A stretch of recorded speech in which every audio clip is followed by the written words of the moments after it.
खून का प्यासा भूत की कहानी। ये कहानी एक छोटे से गांव की है जहां शांति और सुख चैन का माहौल था। गांव के लोग अपने अपने कामों में व्यस्त रहते थे और किसी को किसी से कोई मतलब नहीं था। लेकिन इस शांतिपूर्ण गांव में एक भूत की उपस्थिति ने सबकी नींद उड़ा दी थी। ये भूत किसी आम भूत की तरह नहीं था, बल्कि यह एक खून का प्यासा भूत था जो रात को किसी न किसी को अपना शिकार बना लेता था। कहानी की शुरुआत। गांव के एक छोटे से घर में रामू नाम का एक लड़का अपनी माँ और पिता के साथ रहता था। रामू एक बहुत ही अच्छा लड़का था जो हमेशा गांव के छोटे बड़े कामों में मदद करता था। एक दिन रामू अपने खेतों की देखभाल करने गया था। खेत से लौटते वक्त उसे एक अजीब सी आवाज सुनाई दी। आवाज ऐसी थी जैसे किसी का जोर जोर से चीखने की आवाज हो। रामू ने उस दिशा में देखा लेकिन कुछ नजर नहीं आया। फिर उसने सोचा कि यह शायद उसकी कल्पना हो और उसने अपनी राह पकड़ ली। लेकिन गांव में कुछ अजीब हो रहा था।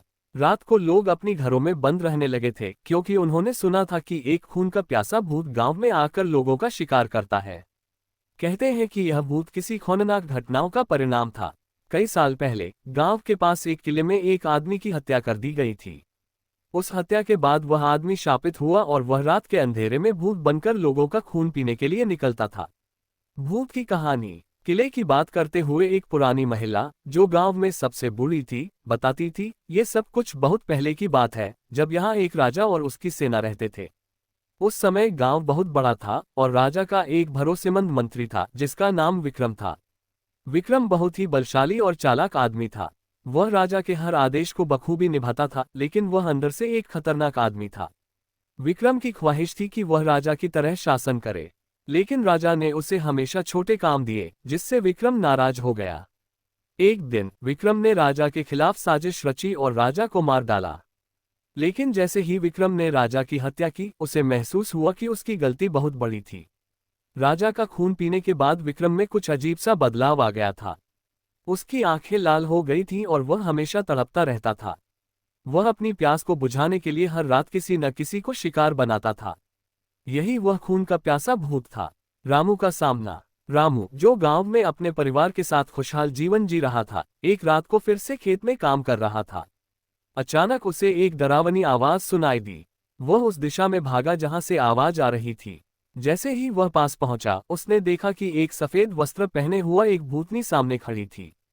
उसकी आंखें खून से लाल हो रही थीं और उसके मुंह से खून टपक रहा था। रामू डर के बजाय साहस से काम लिया और भूत से पूछा, तुम कौन हो? तुम क्यों लोगों का खून पीते हो?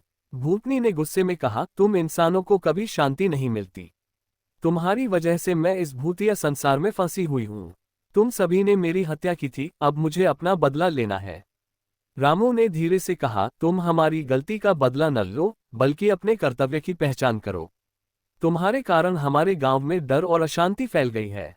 हम तुम्हारे लिए कुछ कर सकते हैं। भूतनी ने रामू की बातों को ध्यान से सुना, लेकिन उसका गुस्सा शांत नहीं हुआ।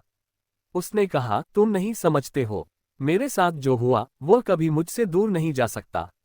मुझे खून की प्यास है और मैं इसे कभी शांत नहीं कर सकता। रामू का साहस। रामू ने समझाया, तुम जिस दर्द से गुजर रही हो वह हम समझ सकते हैं, लेकिन तुम्हारे द्वारा किए जा रहे कत्लों से कुछ भी हासिल नहीं होगा। तुम्हें अपनी आत्मा को शांति और संतोष की ओर मोड़ने की जरूरत है। मैं तुम्हारी मदद कर सकता हूं, लेकिन तुमको अपने अतीत को छोड़कर आगे बढ़ने की जरूरत है। रामू की बातों से भूतनी कुछ देर के लिए शांत हो गई। वह धीरे धीरे उसकी ओर बढ़ी और बोली, क्या तुम सच में मेरी मदद करोगे?